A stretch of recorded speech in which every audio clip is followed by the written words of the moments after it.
All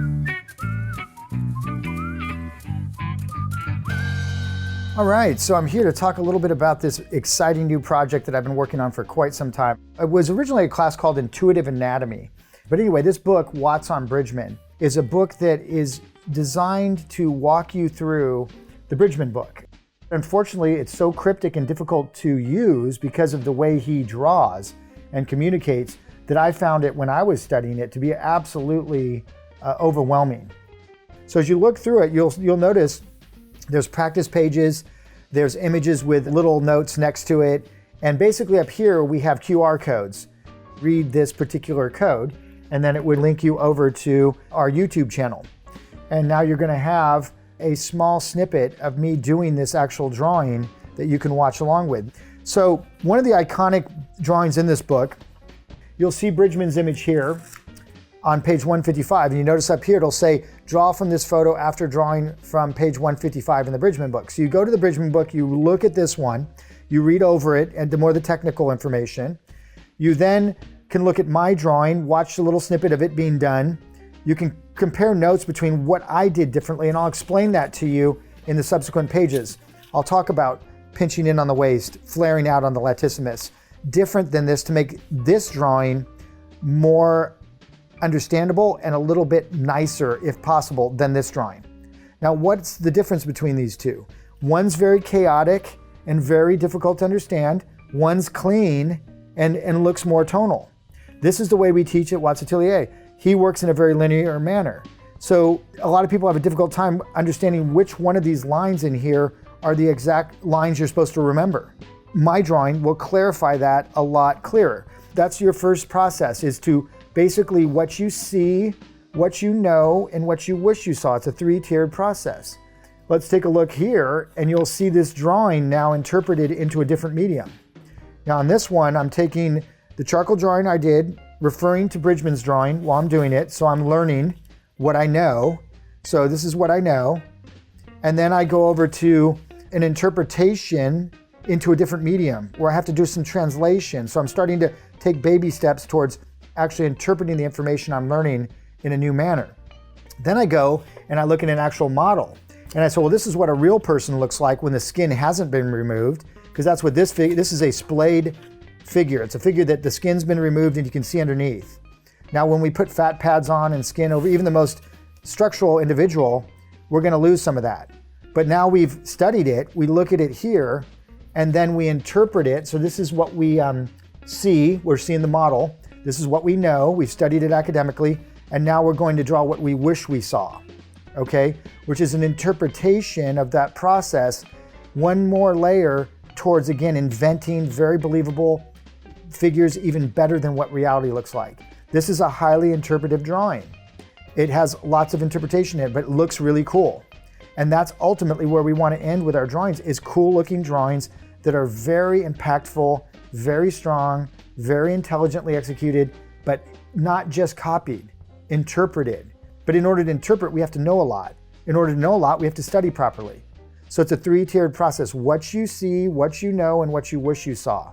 The what you wish you saw is where Frazetta exists. It's where all your favorites exist. It's the Leindeckers, it's the Cornwells, it's the Frazettas, it's all the great artists embellish what they know. So that's really what this book is all about. It's about learning to see, learning to memorize, and then learning to embellish and make better versions than what you see from the live model, from your photo reference, for your illustrations, for your concept work, for your fine art. It doesn't matter. You're gonna get a Rolls-Royce anatomical education at a Hyundai price. And I hope you enjoy it. There was a lot of love put into it, and I hope that comes through. With no further ado, I'm gonna be looking through my a few drawings that I picked from the book. And this is one of my favorite drawings of all time, of the Bridgman book. When Bridgman did it, I liked it. I think it's one of his strongest drawings in the book, personally. And you'll see it here. Now, when you see this particular drawing, what I think is, I like it, but it's difficult. I can see that that's probably his indication for a core shadow, but it doesn't read to me very well from a painter's standpoint. It's very linear, it's very chaotic, and this is one of his cleaner drawings. And the lines are so scribbly everywhere that I have a tendency to wonder which ones are important and which ones aren't. So if you're not extremely knowledgeable about where all the insertion points are and who's on top of who and how all that anatomy works, you're going to be very confused when you go to this drawing. And when you go to decipher it, you've got to basically clean it up. Now, if you look at my drawing here, look at how much more three-dimensional that drawing looks. Now, I've flared out the back latissimus, and I made him look more heroic. I pinched it in on the abs a little bit, on the waist, and I basically drew it the way I wish I saw it. So I'm looking at his drawing, and I'm saying I'm going to interpret this drawing based on what I know, based on what I see, and based on what I would like to see. And so we're preparing ourselves to get into figure invention. We're preparing ourselves to do things like Frazetta did, and we're really getting ready to really know anatomy from an artistic level, not the level of a surgeon or an anatomist of that sort. Although we do need to know it that well. We need to know our insertions, our origins, and our functions. So let's go through this a little bit. These are just loose leaf, a big binder that I put my drawings in to protect them. And here you see a drawing that was done from a photo of a model that we used. And I shot a model in almost every pose, as close as I could get within reason, to Bridgman's drawings that you can look at that looks like he walked right off the pages of the Bridgman book. But you see here, I'm taking what I learned from Bridgman. I'm now looking at a photo of a guy that looks like a Bridgman drawing, and I'm injecting into it the knowledge I've learned, the academic knowledge I've learned, and I'm bending it now into a drawing of my own. So I'm interpreting it the way I'd like to see it, right? And I'm using his concepts of wedging, his concepts of dynamics, of active and inactive sides. And then I'm also marrying with that, which unfortunately we will not get into thoroughly in this book, is the Riley method of rhythms. Now that's something that Bridgman doesn't even really address. He addresses rhythm, but not rhythmical grid systems to navigate the human form. That's one thing that Riley was just phenomenal about. And for those of you who don't know, Riley was Bridgman's monitor. He monitored his classes, but he took it and he ran with it in his own way and created a rhythmical grid system that worked along with it. So again, we have two quintessential drawings of Bridgman, cleaning them up and utilizing my knowledge base to basically make them look a little more three-dimensional, read a little bit more in a painterly manner. Because again, the Riley method is kind of leans towards developing and cultivating painters. It's very difficult to hang your hat entirely on drawing as a career. Yeah, there's storyboard artists. Yeah, there's certain conceptors that only work in graphite or only work in some kind of form of drawing, but it's very few and far between. The ones that can actually make their primary living doing that. The ones that can do color, composition, multiple mediums, digital, oil, gouache, you name it, watercolor, whatever, they're going to be way more broadly accepted and make a way better living, usually, in general. So here's some other wonderful drawings. This one's one of my faves over here. I just love the insertions. We get into a little bit of leg information here. Here we have another back view, scapular region showing trapezius, showing deltoid, rear delt, teres major, teres minor. We're looking at some of these breakdowns, which are a little bit more linear, but I've put a little bit of tone on it. I've gone on the right side and drawn it a little, again, finished it off a little bit more the way I think it would look. It's not a finished drawing, but it's heading more towards that. The other side showing some of the splayed or skin removed, deeper information underneath the skin. When we pan back over to the other one, we see similar handling. Half split, half finished, half unfinished, right? So we're seeing pectoralis, major, minor, middle head, upper head, lower head. We're seeing it, how it connects into, and we strip away part of the deltoid, showing how the deltoid attaches and how the pectoralis attaches onto the humerus. We've got serratus. We show the rectus abdominis very nicely. And up here we have the sternocleidomastoid as it attaches both clavicularly as well as sternally, and the trapezius. So it's a beautiful rendition of some of the key information you're going to need to know as you start to sculpt, draw, and redesign and design magnificent figures. And that's what we're after, right? We're not after ho-hum, okay drawings. When you look at the way Stan draws, you look at the way I draw, you look at the way Eric draws, Ben, Brian, any of the ones that are with us, Ron Lemon, any of the people that came out of our school, you're going to see fantastic draftsmen. Why? Because that is what we teach at our school. We do not go for mediocre. It's all about phenomenal. Wonderful little drawings over here, again, showing different aspects of the arm being raised and what happens to the scapula and the trapezius and the different muscles as they activate. So got a really nice, more finished drawing here that I, again, taking and injecting in some core shadows, making it look more three-dimensional, removing some of the linear chaos that we see so frequently in Bridgman, which is beautiful in its own right, but not good for learning. in my opinion. You look at people like Joseph Clement Cole. You look at Gianni, who's more of a contemporary version of him. You look at these linear draftsmen, right? Mostly inkers and people like that. And what they're doing is they're interpreting form, clean form, through slaps and dashes that make the illusion of a three-dimensional image on a flat surface. But what really works best is to interpret the way the eye sees, which is through clean tone. Now you can marry the two together, and if you look very carefully at my drawings, you'll see I use linear accents meshed in and married with my tonal understanding. And so I'm basically marrying the two worlds together. And the Riley method, again, starts as a very linear grid system, a linear rhythmical grid system, like a navigation GPS system for drawing. And then on top of that, you start to flesh out the mapping, and then we take it up into injecting the middle tone, and then we finish it off, and then we inject back in some linear accents for calligraphy, idealization of form, and basically our handwriting, so to speak. Now, as we go over to the other drawing, we'll see a more finished, another nice drawing of Bridgman's that I have taken to a higher level. And I also do this one in ink in the book. Some of them I do in multiple different mediums. I don't do all of them that way because this book would end up 500, 600 pages long. It's already about 200. My hopes is that I can teach you each one of these methods so that you stay fresh and excited about it, and then you learn from different angles. And then you go back and you repurpose those methods for other drawings that weren't done in that method. You should at some point become a free thinker. That's the strongest way to start, is through emulation. Emulation is copying someone that knows what they're doing until you can do the same thing. Then you can depart from that and become your own artist and inject in your own flavor, your own calligraphy, your own personality, so to speak. Okay? Visual personality. Again, more of a cutout of the clavicle, of the upper torso section, showing the wedging between the upper pectoralis, deltoid, and how it ramps and how it plays out. Now let's go over to that other page. And that shows a combination of a number of different things. It shows more of a skeletal aspect of a profile with the oblique, external oblique, and the latissimus interacting. It's not what we would consider a finished drawing where we soften up a lot of the edges and make it look a little bit less splayed. Remember, splayed is a word that means skin removed, or écorché, which is a French word meaning, again, splayed figure. And we still teach this. I haven't taught it lately, but I've taught it many times, is splayed sculpting of the form, where you sculpt the skeleton and you lay every muscle from the deepest muscles to the upper muscles, surface morphology. You work all the way through the layers and you learn which muscles are on top of which other ones, who's on top of who, where do they insert, where do they go, where do they come from.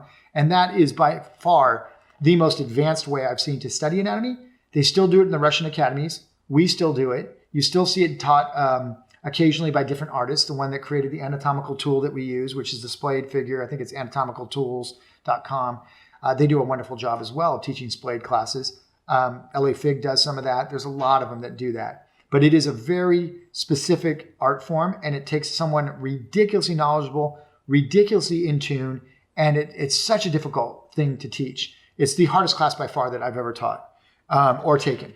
This one right here, we see the pelvic section simplified down more into cylinders, more like the spherical mannequin that I created, or the ovoid mannequin that I created for the online. And again, when you look at the way the paraspinal muscles go up and wedge into the multifidus, these guys right here, and you see that stripped away some of the upper musculature, and you see what's underneath there. You see those really strong cords that run up the back that when you pull on them, it erects the back up, right? So we want to think of that. We want to think of the density and the way those trapezius and the size of that trapezius and the fact that it's very thin up in this area. So you see a lot of the under anatomy coming through that sheathing. And it's very dense and thick up around the armpit. So you do need to know your deeper muscles for the back because a lot of them come through and need to be indicated. I'm going to now go and do a demonstration for you, showing you one of the techniques in the book, and we will walk you through because it's one of the funner ones, I think, and the one I enjoy the most. So I picked that to demo because I think you're going to really love it. I like all of them. I mean, I love ballpoint pen. You guys know me. I'm a kind of nut that way. What I try to always do is, and what my teachers always did at the California Art Institute, Glenn Orbick, Mark Westemo, all the greats that went to our school, Morgan Wesleyan, I mean, just a slew of them. Lipkin came later. I mean, amazing artists. You all know these names, right? We were accountable. We went in and it was hardcore work, man. The teachers demoed every class. They showed you, they inspired you. And you came out saying, man, I am going to learn to do that. And I love that. And I know I learned more watching that one demo than so many years of my teachers sipping coffee and talking theory and not even doing anything, right? So we are going to walk the talk, and I am going to walk you through everything. So what we have here is a picture of Yoni. And look at that, man. He looks like he built like a tank, right? It looks like he just walked out of the Bridgman book or Sparta or 300 or something like that, right? And to the left of it, we have my interpretation, black Prismacolor and Verithin and a variety of other white pencils on black board. I am going in and I am sculpting the form in a very creative way. And so this is one of the most advanced techniques that you'll find in the book. But I would encourage you, just try it. You're not going to, it's just a drawing. You mess it up, you're going to do thousands of bad drawings. Get them out of your system. So what we've got here is an inspirational photo. We've studied the Bridgman drawing. We did it in charcoal. We've gotten some understanding of it. Now we did that, the drawing that you just saw that I showed you after the fact was an interpretation of this photo, right?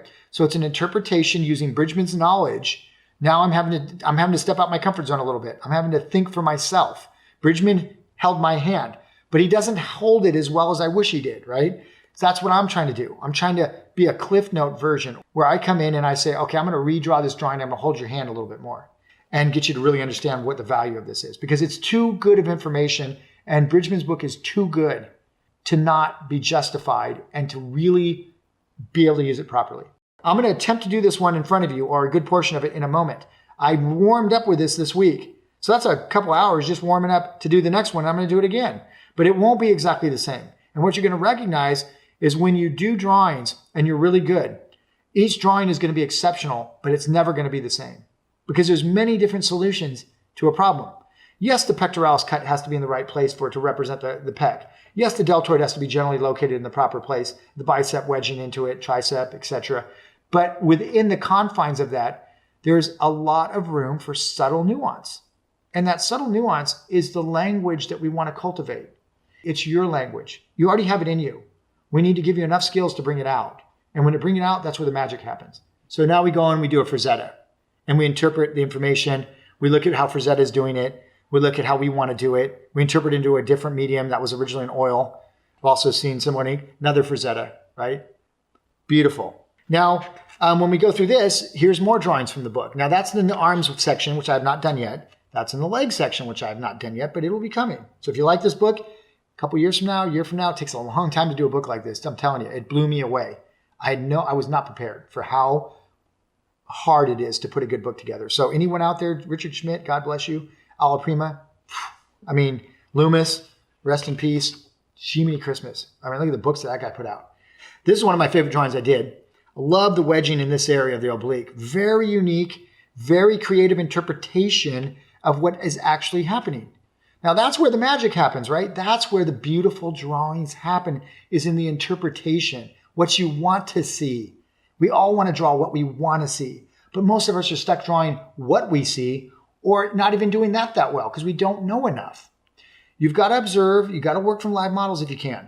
You can do it from photos. You can get stellar from photos. You do not have to work from a live model, but it will add a whole caveat of depth to your work if you do. I firmly believe that after 30 years of doing it. But I work 90% of the time from photos, and most of your heavy lifting can be done from photos. So don't freak out if you're somewhere in the world where you can't get access to a model. Don't worry about it. Use the online. Use the photos I provide. Use the photos that Stan provides. Use Proko. Use all of those platforms. Okay. One of my favorites, right? It's going to be on the cover. It's going to be all over the place. This is my favorite drawing, probably from that and the one I showed you originally, the Bridgman interpretation one. This is, again, Yoni, and this is me, again, just using the rhythmical grid system of the Riley method, injected into Bridgman, married with some Hogarth, sprinkle in some Frazetta, and man, you got yourself mixed in there, and you've got magic, okay? That's what we're going after. Another nice one. So anyway, these are some of the ones that you'll find in the book that I demonstrated that you'll get to actually watch me do real time, okay? What do the Frazettas look like when you start? Something more like this. There's the lay-in, the initial lay-in before we start doing all that cool design work, right? So that's what I did. I did those over again because I forgot to take a picture of them. So I had to go back and redraw them again just to take a picture of them to put them in the book. So I'm going to have the Bridgman up there for inspiration. I'm going to have the photo up there for inspiration.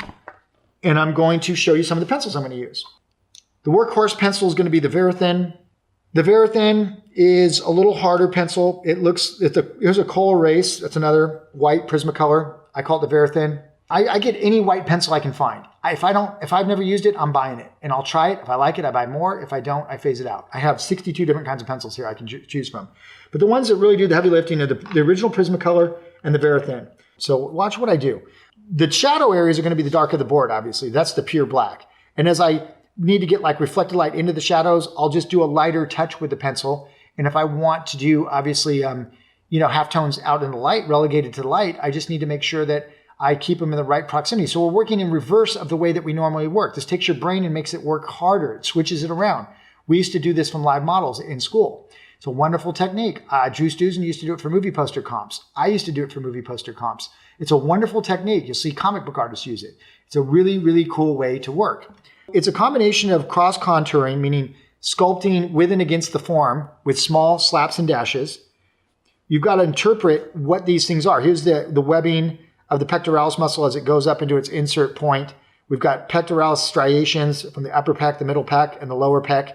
And so we need to constantly be asking ourselves, how do we want to explain this? Do we want to do some kind of cool calligraphic Mucha-esque / Leyendecker-esque? Like, look at how I'm wedging the shapes right there. I could have done that 10 different ways just in that one section. I chose to do it that way. Did I have that totally in mind ahead of time? No. I'm talking. How could I? But I'm going to have to be very intuitive with what I do because I have to explain it as well as I'm doing it. Now, I'm not going to talk all the time. I'll talk a lot. But I'm going to just start building up get an anchor point, so to speak. Now, there's a little dark, not black, but dark in there. And I want to clean it off first because I know where it's at now. My drawing, my little sketch in helped me with that. And if it's not pure black, then what do? Well, you just go in like this and you do a light touch with the pencil that makes it not quite as dark, but not quite as light as what's next to it. Because I want this, for example, to be a bit of a cut line. So I want it to be sharp underneath because it's going to roll, slightly softer on top. So the top part I need to keep fuzzy. In charcoal, you just smear it with your finger. You could do that. You could just kind of go along it and haze it like that. That's one way to do it. Now again, deltoid's also wrapping and pinching right along this line. So I want that line to retain a fairly hard edge. Does it want to be razor sharp everywhere? Probably not. But it needs predominantly to be sharp in order for that form to pinch and then roll into the pectoralis muscle, which is slipping underneath it. So as I do this, you'll see me do like wedge shapes to lasso shapes. I'm lassoing halftones, meaning I'm trying to contain them. Instead of just being sloppy and kind of smushing stuff around, I want to make this a sculptural drawing. And I love sculptural drawing. It's one of my favorites. It's kind of what I'm known for. I'm a very structural draftsman. But I can go really subtle and very, very subtle. You'll see me. I can play a huge range. And that's the thing you want to do. So you want to have a range that's just undeniable for the profession. If you're working on different kinds of concepting jobs and you need to wear different hats, they might say, hey, we like this Drew Struzan guy. Can you do something kind of along lines of that, And you might say, yeah, sure, it's no problem. Oh yeah, we love Frazetta, can you Frazettaize it a little bit or do something in that range? They might at some point say, hey, we want a Watts, what can you do a Watts? I mean, that'd be awesome. Someday, you're known for that. But in the beginning, when you're starting out, a lot of times you have to wear a lot of hats and you have to have a lot of skill sets that range a huge variety. Now, the pectoralis muscle in general is kind of a flat sloped plane with some striations in it, depending on how in shape the individual is. Now, even Yoni, who's ripped up quite a bit, he doesn't have all these striations like in this drawing. Because what we did in the drawing is he's taking the skin off so that he can show you what's going on underneath, so that you can start learning where the insertions and origins are and what's happening. So he's splaying the figure art deliberately for you to know and understand more what's going on. And that's what you got to know about Bridgman. He's constantly peeling apart part of the body. He's taking the deltoid and peeling it open and showing you what's underneath it. But he doesn't explain that all that well in the text. Now, you notice with this book, when you get into the book that I did, you're not going to have a lot of anatomical verbiage in there. Because to me, too many anatomy artists that do books on anatomy cop out and fill half the book with information that's in 10 other books. I want more drawings, more drawings, more drawings. The more, the better. That's how you're going to learn. It's a visual language. I think a drawing should be 3/4 drawings and a little bit of text. So I'm hoping, again, this book, you can get the other books. I have over 200 anatomy books in my library, all for different reasons, to cross-reference when I'm working from a book like the one I'm going to be giving you, things of that sort. Now we want the pet to pop here, so we're going to probably put a little like that. Now we could go over to a softer, see how much wider that is. I'm working up to that because up in these areas, there are going to be some areas where I want to accentuate, say, that cut line or something. Or I want to put a little hot spot along what I did underneath it. So I'm going to put that underneath layer first, and then I'm going to put like a little highlight on top of it, or a little kicker. Again, I can accentuate easily with this softer Prismacolor, but it's going to dull quickly. Now here's a little core shadow right here. And so again, I want a soft edge there, but I want the shadow to be the board color, right? The black of the board. We could do it like that. When you do these drawings, you can always drag back out the charcoal drawing you did. Maybe it was a couple weeks or whatever. Now you're on this one, or you want to go back and revisit this technique on a drawing that I didn't demonstrate it in. But like I said, I covered the bases, man. I did so many drawings for you that you should have plenty to work off of to get the concept, understanding of what it is you're trying to accomplish. And then you got to go and do it on yourself, which is ultimately where you're going to end up anyway. You're going to want to learn to think for yourself. So I'm going to babysit you, but then I'm going to take the training wheels off, and I'm asking you to go back and redo some of these drawings. So this book, to get through it, could take a year or years. But I wouldn't do it just entirely on its own. I would do it along with training in other things. Portrait, still life, painting a little bit. Don't just drop everything and hyper obsess about this book. Just let it be a way that you study anatomy for a while. And you might want to pepper it in with other classes, do a little bit of the Bridgman, half of it or a third of it, and then go over and take one of Eric's classes on anatomy or Brian's intro to anatomy, and then come back and see what you've learned and reapply it. And just do it back and forth like that. I mean, that's one way to do it. I think anatomy should be studied over 10 years, not 10 weeks. I think it's a you have to go through the classes over and over. People will take the Bridgman class when we're at the atelier 2 or 3 times, usually over the course of 2 or 3 years, once a year comes around. And a lot of times you see the real serious people in it, getting more help, layering more information on from the year of study they've done in between. And we ran through 5 different anatomy classes at the atelier or so. And we do it in such a way where it's cyclical. So once a year, Bridgman. Once a year, torso, front and back intensives. Once a year, legs and arms intensives. Once a year, hands and feet. And so that time of the year is the time of the year that you focus a little bit more on that part of the body. There's so many cool ways to do it if you're creative and smart about how you study. And that way it staves off monotony. It staves off boredom. It helps your hand develop in different ways so that you don't get injuries. Cross training and drawing is not much different than cross training in athletics. Okay, we're seeing a little bit of the serratus here, interacting with ribs, interacting with rectus abdominis. Now the rectus abdominis is your abdominal wall. It's surrounded by the rib cage. The ribs intertwine with the oblique and the serratus. Okay, now you might say, I don't know any of this stuff, Jeff. Well, that's what we're doing. We're talking about that. Now, again, I'm using different pencils. The Prismacolor, very soft. Sometimes I like it, sometimes I don't. You want to have also an eraser you can use periodically because one of these guys is good that you can kind of click out. You can also use an electric eraser. If you want to kind of pull back out something, you can do that. Those can be very handy. So in a way, I'm kind of inching my way up to the lighter lights in the piece because you don't want to overcommit too early. Now the serratus, it's a cool muscle. I mean, and you see, again, Frazetta exemplify it in his characters to give them that really powerful torso. It's hard to develop them. You don't see many people with them that often unless you're a professional bodybuilder or something, or a rock climber, or just extremely lean and doing a lot of stuff with your side twisting.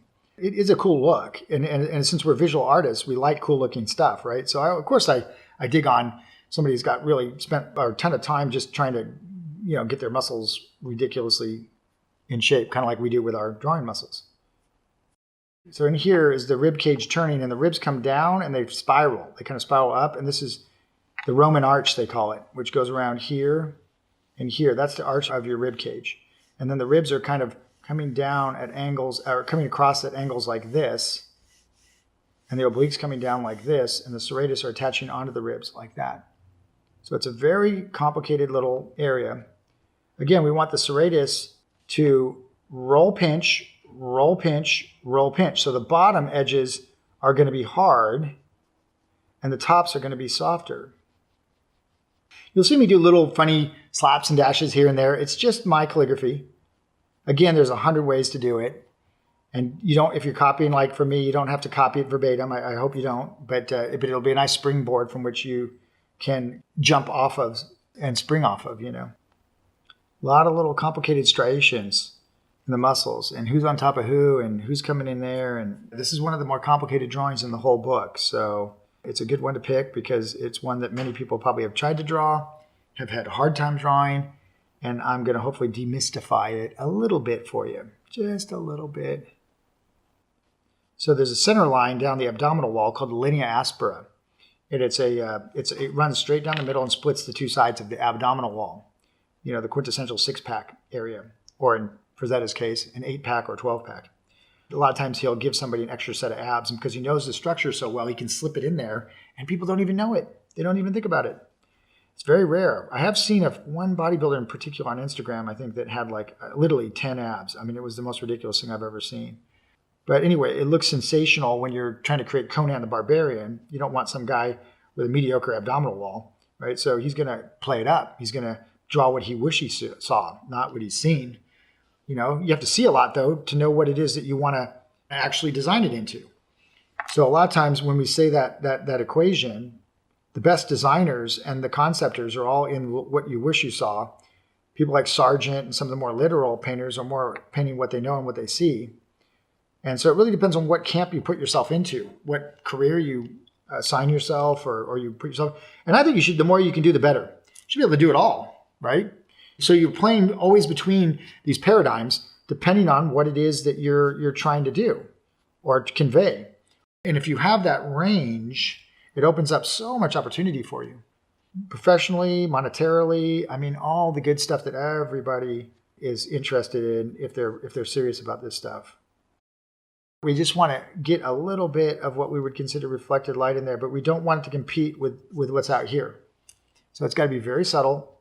And then we have to ask ourselves, okay, like down in these little serratus, maybe we want a little reflected light catching up in there, just a little. And then here's where the latissimus right here would travel through. So again, I might accentuate that like I think I did in the other one. This is going to help cultivate, again, your design sensitivity, which it's one of the hardest things to teach in art is good design. Okay, we've got the iliac crest here. The oblique runs along it. So if I know this is the oblique, I know that something around here has to be the attachment of the oblique, which is the iliac is your pelvic bone as it comes around the front. The pelvic bone, very complicated bone, one of the most daunting to learn in the body. Bones are beautiful in their own right. And I know that sounds really weird for me to say that. I just think they're beautiful. Like the bevels, there's no accidental bevels. It's going to be where a tendon or a ligament or something is attaching. They all have very specific functions. So the bones function for locomotion and protection. Those are the two things that they do. You want to remember that. And most people don't. Now this is probably the head of the trochanter, which is the top of your femur outside, and you can palpitate it. So it's a bony landmark is what we refer to that as. That means that if we can find it, we can navigate around it because it's a key landmark. If you know your anatomy really well, then you know, okay, if I can find that, then through a process of elimination, what must that half tone next to it be? Well, it can only be the tensor fascia latiae, which is really your hip flexor. There's only one thing that's there, really, So I know what that is. And then you cross-reference, what do I know about that? I remember studying it with Eric, and he showed me this, this, and this. Or I remember when Jeff designed it this way. So now all of a sudden, you know what it is. You know where it's located. You're cross-referencing things you know about it. And now you have an opportunity to design the way you want it to look because you know what you're doing. It's very difficult or impossible to design what you don't know. It just is. So that being said, know a lot, see a lot, think a lot, and then draw a lot. And then you'll be fine. So there's some striations in the butt because we have the medius, the maximus, and the minimus. The minimus you're not going to see. It's deep, buried. The medius and the maximus you will deal with quite often, so you need to know those two. It's nice to know where there is another third one. The pelvic region, the deep pelvic region is a nightmare if you ever try to sculpt it. It's amazingly complicated. All these little tiny nightmare muscles down in there. The neck's tough too. The whole thing's tough. Let's be real about it. But fun. I mean, this is awesome. You get to sit and design like this master machine that everybody has, one of the greatest designs ever. And we all have these parts to us. Why not learn to appreciate them and then glorify them and really champion them? I mean, that's what we're really doing. We're learning it properly so we can champion the human condition. I mean, this is what the humans are made of, right? This everyone. And we want to not dumb that down and do it in some really crappy fashion where it doesn't really resonate, because no one's going to resonate with not good stuff. You know, no one pays you to do ugly superheroes. You know, maybe you have an ugly character in countenance or something, but not design-wise. I like bevels. I like geometric, mechanical kind of thing that's interpreting an otherwise boring area. When I look at it, I go, there's not really much there. You know, it just looks kind of ho-hum. Well, let's sexy it up a little bit with the halftones. Let's lasso the halftones. Let's get in there and let's make them cool. I'm going to go back up to the pectoralis area. When I started, obviously I was not warmed up. I was a little conservative, a little bit nervous. As much as I've drawn, I still get afraid. I still get nervous. I still get butterflies when I demo. I still want to do the best job I can for you guys, always. Okay, so you got the delt wedge. You've got a three-headed muscle, the deltoid. You've got the complicated head is the middle head. The front head's simple. The back head's simple. The middle head has fibers that look something like that, where they kind of grip. And so they make this kind of interesting shape in here. So you get a lot of really funny halftones on real built guys, you know, guys that have really strong delts. You see all these weird noise all over the place. And that noise is the striations within those heads that intertwine like that. Now that's all deltoid in shadow, but man, that's an awful lot of dark shadow. So let's just sneak in there with a little tone and open up a little bit of breathing room in there with a little bit of reflected light, probably bouncing off the chest, or you could lasso some of those shapes in there if you want. Whenever you contain a shape, it looks more like you deliberately did it. My teacher used to refer to drawing where you just kind of scratch around and hope something cool happens as chicken scratching. Like a chicken, if you've ever watched a chicken scratch around looking for food. And that's what a lot of people's drawings look like, chicken scratching. You'll hear me use that term frequently. And it's a scratchy, sloppy way of drawing. And that's what Bridgman's drawings kind of look like to me, like chicken scratching. And even though I know there's genius in there, I'm not trying to blasphemize by saying anything poor about it. I'm just saying it can be done cleaner. It can be done more articulately, I do believe. And that was the goal of this book, is to make it articulate so that you don't have to guess so much. You don't have to work so hard at it. You just have to sit and go through it and get good at it. And it's hard enough just doing that. Now, I'm a nerd. I like to nerd out on this stuff. And I took it upon myself to decipher it and to try to bring something to it that didn't exist. Do something of your own with it. Don't just parrot me. Put your own creative impetus into it and make it your own. And so my contribution to the Riley method, quite frankly, is probably better abstractions. Way better. I mean, I look at the ones I was given when I was in school, and they are just ridiculously simple. And there's a place and time for that, but maybe the first year of training. But as you work into elite level training, you're in no man's land. So I had to go and create my own. I had to dive into creating more advanced interpretations. And in order to do that, I had to learn my anatomy at a higher level. I had to study Bridgman at a higher level and a different level than most people, because I wanted to go places that the information I was given wasn't going to take me. I had to take myself there. And I was going to use Bridgman as a roadmap of sorts, but I had to fill in the map, so to speak. It didn't take me everywhere I needed to go. It only took me part of the way. There was a period in history when art was taught masterfully, but we've lost that and we're trying to get it back. We're going to have to reinvent. We're going to have to go back. We're going to have to dig up old stuff. We're going to have to relook at it. We're going to have to kick it around and hopefully even make it better. How about we do that? Not just go back and dig it back up. Let's dig it back up and then let's improve it, because that's the way it always should have been. And we lost our way. The arts are just kind of a weather vane for a lot of stuff as well. So you're seeing the arts, when they go off track and they derail, it's usually a sign of a bigger problem that's emanating through society. So when you do your art, always give yourself a lot of credit for being an artist. It's not for the faint of heart. It's not a stupid person's profession. It's for brilliant minds that love challenges. I was getting down in here. I'm going to leave it at that. I hope you guys enjoyed, and thank you for taking your time to listen to me and to experience a little bit of what this book is going to be about. And I hope you pick it up. I hope you enjoy it. And please give me your feedback, because it'll help me make better books in the future. It'll help me be a better teacher and a better person. All right, everybody. Well, thank you for joining me for this demonstration. I really appreciate it. It's been really wonderful to be on Proko's channel. We go way back, as many of you know. And if you would like to find out more about this program and this book, you can go to lucadiapublishing.com and you can order the book up. And the book goes along with the 20-hour course. So if you'd like to go on and watch me do all these drawings in real time, that'll be there for you as an option. But I would highly recommend that you do the course with the actual book, because it's going to walk you through all that. It's going to be very immersive, and it's going to compound your learning probably 10 times over. Okay, have a good one, and I wish you guys all the best. Thank you very much.